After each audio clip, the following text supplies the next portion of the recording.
मेरा नाम मोनू है और मेरी उम्र 27 साल है। मैं बहुत गरीब था।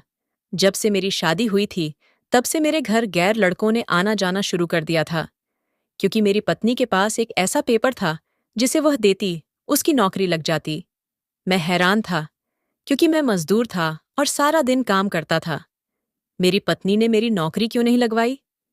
गुस्से में मैंने अपनी पत्नी को डाइवोर्स लेने का सोच लिया। एक रात जब मैं डाइवोर्स के पेपर अलमारी से निकाला, तो उसके पास रखी एक फाइल को देखकर मेरे होश उड़ गए, क्योंकि मेरी बीवी तो बहुत बड़ी। मेरी शादी थी। आज ऐसा ख्वाब पूरा होने जा रहा था जो हर माता पिता अपने बच्चों के लिए देखते हैं। वह लड़की मेरी जिंदगी में आने वाली थी, जो मेरी दुल्हन बन गई थी। उसे मैंने आज से पहले कभी नहीं देखा था, क्योंकि हम गरीबों की ऐसी किस्मत कहाँ, जो पहले लड़की दिखाई जाए और फिर हमारी शादी हो जाए। हम तो किस्मत समझकर खुश हो जाते हैं। मेरी शादी थी, धूमधाम से तो नहीं हुई थी, लेकिन इज्जत से हुई थी। पता नहीं वह लड़की कैसी होगी, दिखने में कैसी होगी, ये सारी बातें मेरे दिमाग में चल रही थीं। मैं दोस्तों के साथ बाहर बैठा हुआ था। मेरे दोस्त मुझे छेड़ रहे थे कि भाई, तेरी तो लॉटरी लग गई, तेरी पत्नी तो बहुत सुंदर है। मेरे दिल ही दिल में लड्डू फूट रहे थे। क्या वाकई में मेरी पत्नी इतनी हसीन है? क्या वाकई में यह सच है? इतने में माँ ने मुझे आवाज दी कि बेटा, अब घर आ जाओ, बहू तुम्हारा इंतजार कर रही है। मैंने दोस्त से कहा कि अब जाओ, और मैं घर के अंदर चला गया। कमरे में जब गया तो वह घूंघट लिए बैठी थी। मैं एक एक कदम चलता हुआ उसके पास गया, और धड़कते दिल के साथ मैंने आराम से उसका घूंघट उठाया, तो वह मुझे किसी चांद से कम नहीं लगी थी। जैसे कि मेरा दोस्त कह रहे थे, उसे 2 गुना ज्यादा हसीन थी। मैंने कभी सोचा नहीं था कि मेरी किस्मत भी इतनी ज्यादा अच्छी हो सकती है। मैं इन्हीं ख्यालों में गुम था कि अचानक मेरी नज़र मेरी पत्नी के हाथों पर पड़ी। उसके हाथ में कुछ पेपर्स थे, जिसे देखकर मैं हैरान हो गया कि मेरी पत्नी के हाथ में क्या है। मैंने अपनी पत्नी से पूछा, तो वह कहने लगी, ये वह कागज है जो मेरी माँ ने मुझे बचपन में दिया था, और यह मेरी मरी हुई माँ की आखिरी निशानी है जो मेरे पास है। फिर मैंने बात बदल दी, क्योंकि मैं नहीं चाहता था कि मेरी पत्नी को यह लगे कि मैं शक्की किस्म का मर्द हूं। और वैसे भी ये मेरी शादी की पहली रात ही है। हम दोनों ने खाना खाया, ढेर सारी बातें की, फिर सो गए। लेकिन ये बात मेरे दिमाग में घूमती रही। सुबह हुई तो मैं रोजाना के जैसे ही काम पर चला गया, क्योंकि गरीब अगर एक दिन भी काम पर न जाए तो उसके लिए 2 वक्त की रोटी भी खाना मुश्किल हो जाता है।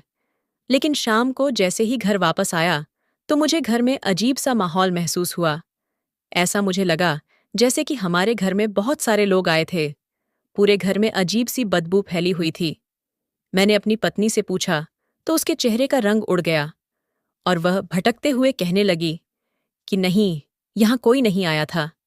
मैंने घर के चारों तरफ अपनी निगाह दौड़ाई। मुझे मेरे माता पिता कहीं नजर नहीं आ रहे थे। मैंने अपनी पत्नी से पूछा, तो वह कहने लगी कि आपके जाने के 2 घंटे बाद वह दूसरे शहर चले गए थे, और मुझे जाते हुए यह कह गए कि जब आप काम से आए तो आपको बता दूं कि आपकी दादी की तबीयत अचानक से खराब हो गई है, इसलिए उनको जाना पड़ा। मैंने हाथ मुंह धोए, पत्नी ने खाना लगाया। खाना खाने के बाद हम सो गए। सोते टाइम भी मेरे दिमाग में वही सब घूम रहा था, लेकिन मैंने इस बात को अपने दिमाग पर ज्यादा सवार होने नहीं दिया, क्योंकि मेरी पत्नी का व्यवहार मेरे साथ बहुत अच्छा था। और मैं शक करता भी तो कैसे? मेरे पास कोई सबूत भी तो नहीं था। मैं किस बिना पर इल्जाम लगाता कि वह गलत है? ये सोचते सोचते मेरी आंख कब लग गई, मुझे पता ही नहीं चला। सुबह हुई और मैं काम पर जाने के लिए घर से निकला, तो पास वाली पड़ोसन मुझे अजीब नजरों से देख रही थी। मुझे सर से पांव तक देखने लगी। उनकी नजरें खाई जाने वाली थीं। मैंने अपना दिमाग हटाया और इस बात पर ज्यादा ध्यान नहीं दिया, और आगे बढ़ गया। जैसे ही मैं गली में मुड़ा, वहां पर मोहल्ले की एक औरत मुझे अजीब नजरों से देख रही थी। ये सब मुझे ऐसे देख रहे थे जैसे कि मैंने बहुत बड़ा पाप कर लिया हो। ये सब आखिर ऐसा क्यों कर रही थी? मुझे समझ में नहीं आ रहा था, क्योंकि आज से पहले ऐसा कभी नहीं हुआ था। मैं अपने तेज कदम बढ़ाता काम पर चला गया, क्योंकि पहले ही काफी देर हो चुक थी। सारा दिन काम से थका हारा मैं घर आया और बेड पर आकर लेट गया। मेरी बीवी सामने बैठी थी, और उसे मेरे आने की खबर ही नहीं थी कि मैं घर आ गया हूं। वह वही कागज हाथ में लिए किसी गहरी सोच में डूबी हुई थी, जो शादी की पहली रात उसके हाथ में था। मैंने उसे एक दो आवाजें दीं, लेकिन मेरी बातों का उसे कोई असर नहीं हुआ। तो मैंने उसके कंधों को पकड़कर झटका, तो वह एकदम चौंक कर खड़ी हो गई और कहने लगी कि आप कब आए। उसका चेहरा गम से पूरा डूबा हुआ था और वह मुझे देख रही थी जैसे उसने पहली बार मुझे देखा हो। दोनों कंधों से पकड़कर मैंने उसको चारपाई पर बिठाया और पूछा कि क्या कोई परेशानी है तो मुझे बताओ। पहले तो वह 20 से 25 मिनट खामोश रही, फिर कहने लगी कि मुझे मेरी माँ की बहुत याद आ रही है, क्योंकि ये कागज़ मुझे मेरी माँ की याद दिलाता है। अभी यह सब बातें कर ही रहे थे कि अचानक पड़ोसन हमारे घर आ गई। उनका क्या कहना, वो तो पूरे मोहल्ले की खबर रखती थी।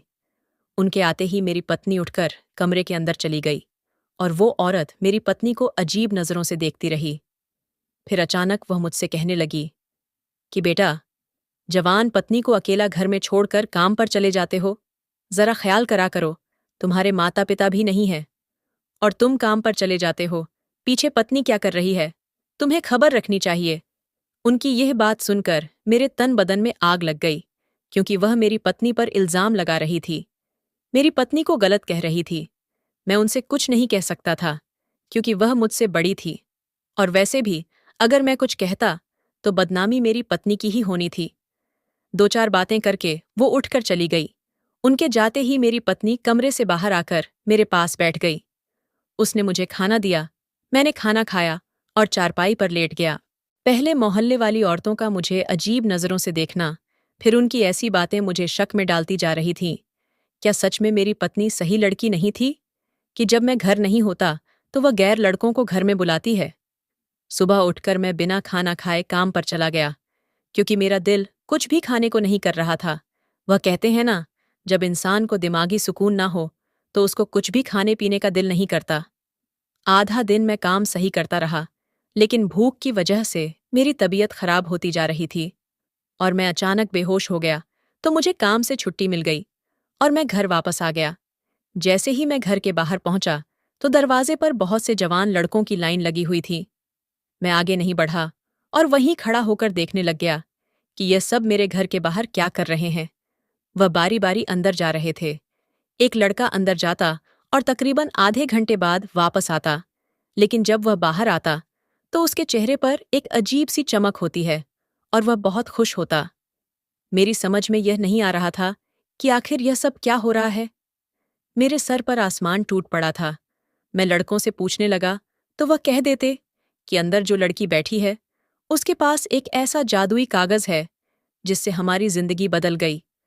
उनमें से कोई भी मुझे नहीं जानता था और उनको नहीं पता था कि वह अंदर जिस लड़की के पास जा रहे हैं वह मेरी पत्नी है। मैं घर के बाहर खड़ा सब नज़ारा देख रहा था। अब सब लड़के जा चुके थे, लेकिन आने वाले दो लड़कों की बातें सुनकर तो मेरे पैरों तले जमीन निकल गई। मैं सोच भी नहीं सकता था कि मेरी पत्नी ऐसी निकलेगी और मेरी पत्नी ऐसा घटिया काम भी करेगी।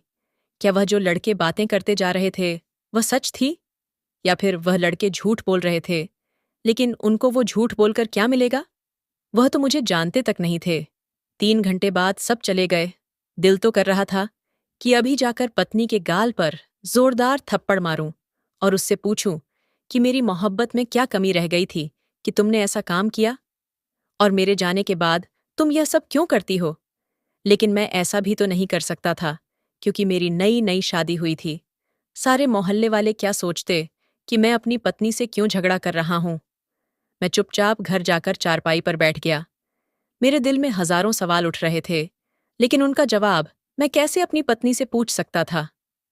अगर मैं अपनी पत्नी से यह कहता कि तुम गलत काम करती हो, मेरे जाने के बाद मेरे पीठ पीछे ऐसी घटिया हरकत करती हो, तो मुझे छोड़कर भी जा सकती थी, क्योंकि मेरी अभी नई नई शादी हुई थी और पत्नी से ऐसे सवाल करना सही नहीं था। लेकिन मैं करता भी तो क्या करता। मैं काफी परेशान हो गया। मैं इन्हीं सोचो मैं बैठा था कि तभी पत्नी की आवाज आई, सुनिए, पानी तो पी ले, कब से खड़ी हूं। मैंने पानी का गिलास पकड़ा और पानी पीकर लेट गया। पत्नी मेरे पास बैठ गई और मेरे माथे पर अपना हाथ रख लिया और कहने लगी कि आपको बुखार तो नहीं है, आपकी तबीयत खराब लग रही है। मैं अपनी पत्नी को आंखें फाड़कर देख रहा था, उसकी मासूम शक्ल पर यकीन करता, या फिर जो सब कुछ मैंने अपनी आंखों से देखा था और जो लड़कों की बातें सुनी, उन पर यकीन करता। मुझे कुछ समझ में नहीं आ रहा था। मेरी पत्नी मेरे लिए खाना लेकर आई और मुझे प्यार से कहने लगी, देखिए, आज मैंने भिंडी बनाई है। आपको बहुत पसंद है ना? मैंने रूखे अंदाज में कहा कि मुझे भूख नहीं, मेरा दिल नहीं कर रहा, कुछ खाने को बाद में खा लूंगा। मेरा इतना कहना था कि मेरी पत्नी जबरदस्ती मुझे अपने हाथों से खाना खिलाने लगी। कहने लगी कि ऐसे कैसे नहीं खाएंगे, आप अपनी सेहत का तो ख्याल रखें।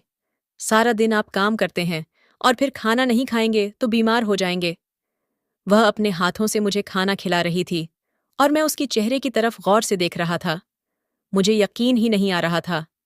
मैंने कभी सोचा भी नहीं था कि वो इतनी झूठी औरत भी हो सकती है। मेरे सामने कुछ और होती है और मेरे पीठ पीछे कुछ और होती है। लेकिन उसके चेहरे की मासूमियत देखकर मेरा दिल नहीं मानता था कि मेरी पत्नी ऐसा काम करेगी।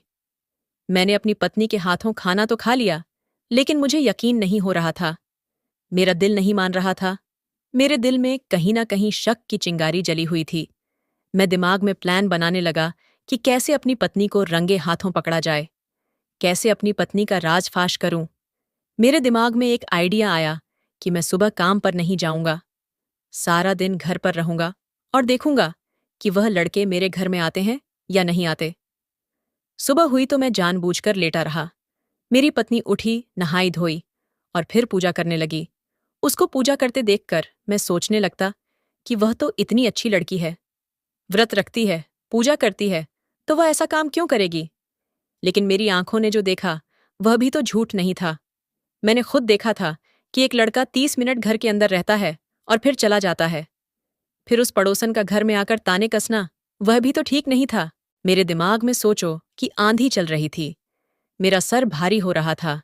ऐसा लग रहा था जैसे कि मेरे दिमाग की नस फट जाएगी।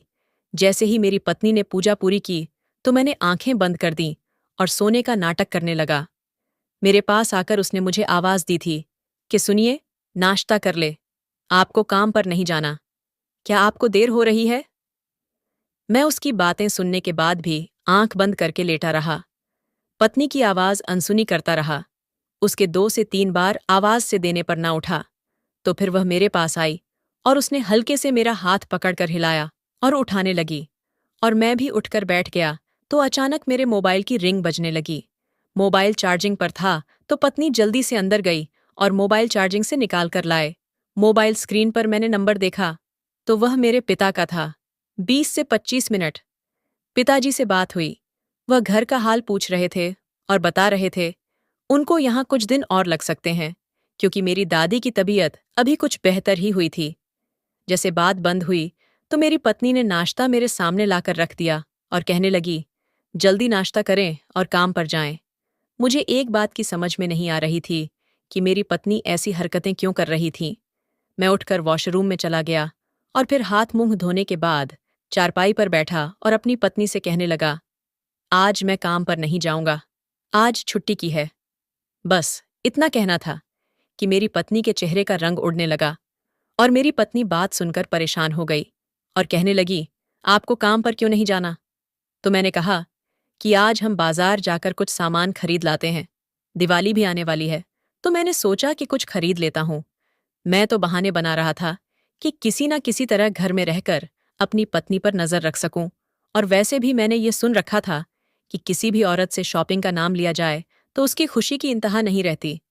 लेकिन मेरी पत्नी सबसे अलग थी। मुझसे कहने लगी, दिवाली में अभी बहुत दिन है, आप काम पर जाएं। हम गरीब लोग एक दिन नहीं कमाएंगे तो खाएंगे कहाँ से?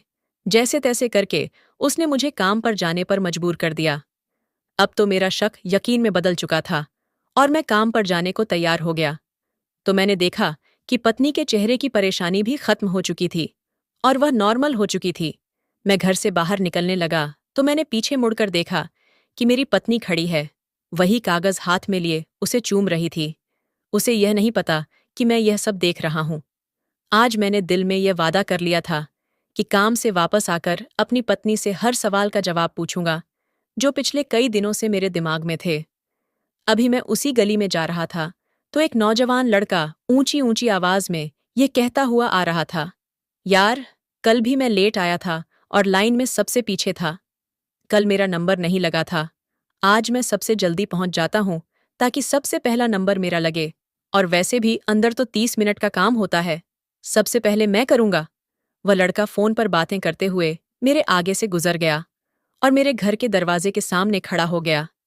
उसकी बातें सुनकर मेरे कदम बेजान हो गए थे। मैंने कभी जिंदगी में नहीं सोचा था कि मेरी पत्नी मुझे काम पर भेजकर गैर मर्दों के साथ ऐसा घटिया काम करती होगी। मुझे अपनी पत्नी से घिन आने लगी थी और उस पर गुस्सा भी आ रहा था। दिल तो कर रहा था कि अभी अपनी पत्नी को धक्के मारकर घर से बाहर निकाल दूं, लेकिन मैं उसे रंगे हाथों पकड़ना चाहता था। मैं वापस मुड़कर घर के सामने दुकान पर बैठ गया। वह दुकान वाला मेरे बचपन का दोस्त था, इसलिए मैंने उसे सारी बात बता दी और उसने भी मेरा साथ दिया। देखते ही देखते घर के बाहर लड़कों की लाइन लग गई। सब एक एक करके अंदर जाने लगे। जब एक लड़का अंदर जाता तो वह 30 मिनट बाद बाहर आता। उसकी शर्ट के बटन खुले होते और वह पसीने में होता, लेकिन उसके चेहरे पर खुशी की लहर होती थी। ये सब देखकर मेरा रंग लाल हो रहा था। दुकान वाले दोस्त ने भी मुझे यही सलाह दी कि भाई, अपनी पत्नी को डाइवोर्स देकर फ्री करो। ऐसी पत्नी से तो बेहतर है इंसान शादी करे ही नहीं, जो अपने पति के पीछे ये सब काम करें।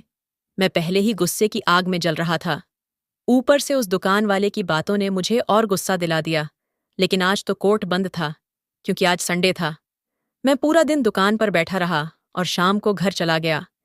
मैंने खाना दुकान वाले दोस्त के साथ ही खा लिया था, इसलिए मैंने ना रात का खाना खाया और न मैंने अपनी पत्नी को यह पता लगने दिया कि मुझे सब कुछ पता चल चुका है। बस मैंने अपनी पत्नी से इतना कहा कि आज खाना मैं बाहर से खाकर आया हूं, तुम खा लो, और मैं आज बहुत थका हुआ हूं, इसलिए मैं सोने जा रहा हूं। सुबह हुई तो मैं बिना नाश्ता करे हुए काम पर जाने का कहकर घर से निकल आया। लेकिन मैं काम पर गया नहीं और वकील के पास डाइवोर्स के पेपर बनवाने चला गया। वकील के पास बहुत भीड़ था। मुझे वहां बैठे बैठे शाम हो गई, लेकिन मेरा काम हो गया था।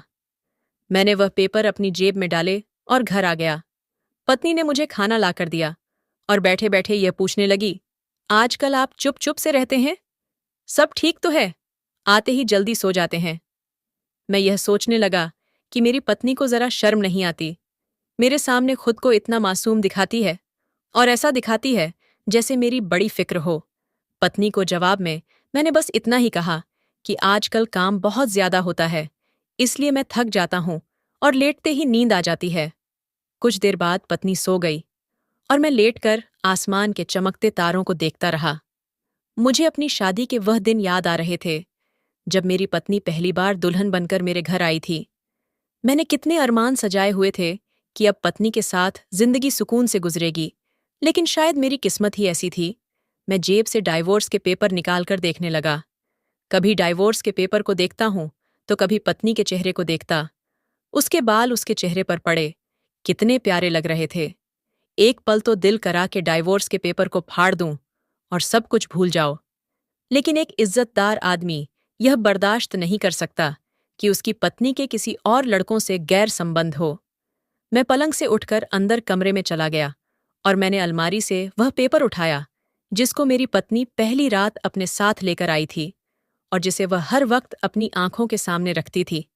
मैं पेपर उठाकर अलमारी बंद करने ही लगा था कि मुझे अलमारी में एक फाइल पड़ी नजर आई। मैं उस फाइल को देखकर सोच में पड़ गया, क्योंकि आज से पहले मैंने उस फाइल को कभी नहीं देखा था। मैंने फाइल को उठाने से पहले बाहर आकर एक नज़र अपनी पत्नी को देखा। कहीं वह तो नहीं जाग गई, लेकिन वह सोई हुई थी। मैं वापस कमरे में गया और वह फाइल कमरे में से निकालकर उसके ऊपर डाइवोर्स के पेपर रख दिए। तभी मेरे दिल में ख्याल आया कि एक बार इस फाइल को खोलकर देखूं तो सही कि इस फाइल के अंदर है क्या। फाइल खोलकर देखी तो मेरी आंखें फटी की फटी रह गईं। मुझे यकीन नहीं आ रहा था जो मैं देख रहा हूं वह सब सच है या झूठ मेरी पत्नी ऐसा काम कर सकती है। ये मेरे दिमाग में भी नहीं था। जैसे मैं उस फाइल को पढ़ता जा रहा था, मेरे होश उड़ते जा रहे थे।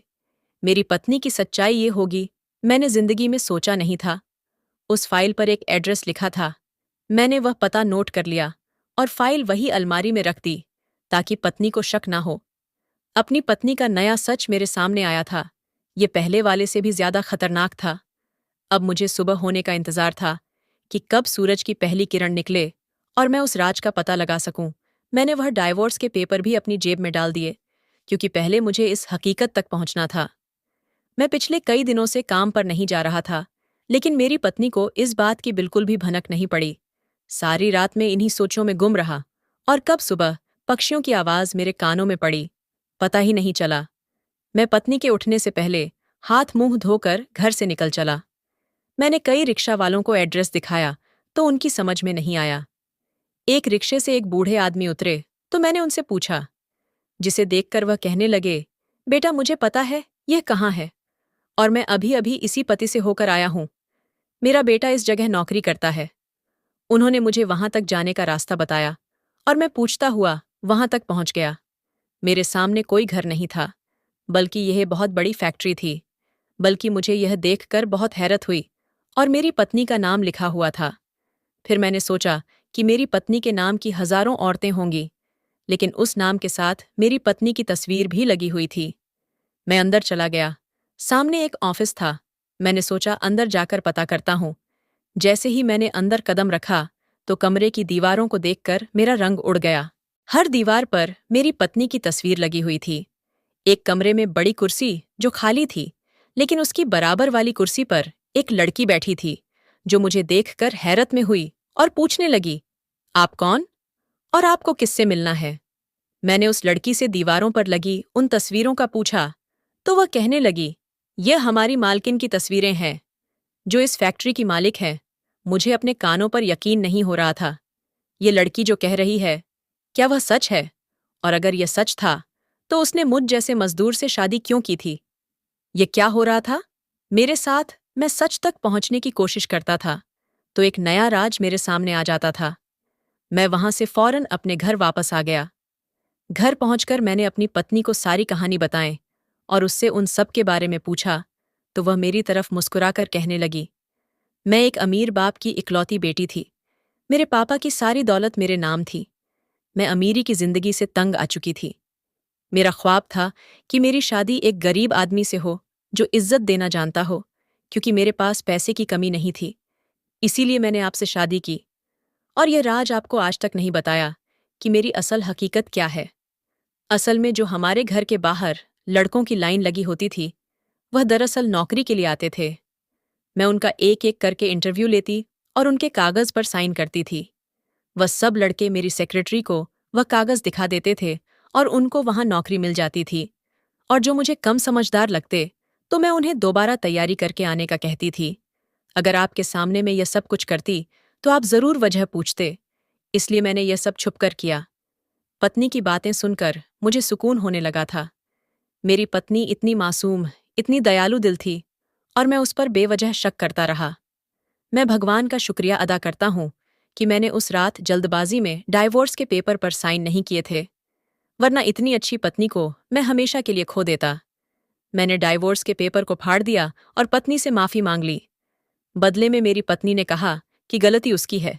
अगर वह शुरू में सब कुछ बता देती, तो तुम्हारी सोच उस तरफ जाती ही नहीं। लेकिन उस सब से मुझे यह सबक मिला था, आधा सच बहुत खतरनाक होता है। हमेशा पूरी तहकीकात करने के बाद ही कोई फैसला लेना चाहिए, वरना पछतावे के सिवा कुछ हाथ नहीं आता। आज मैं अपनी पत्नी के साथ खुशहाल जिंदगी गुजार रहा हूँ। मैं अभी भी मजदूरी ही करता हूँ, क्योंकि अगर मेरी पत्नी को एक मेहनत करने वाले से शादी करनी थी, तो अपनी मासूम दिल पत्नी के लिए यह सब करने को भी तैयार था। वह अलग बात है कि मेरी पत्नी ने वह फैक्ट्री खरीद ली थी।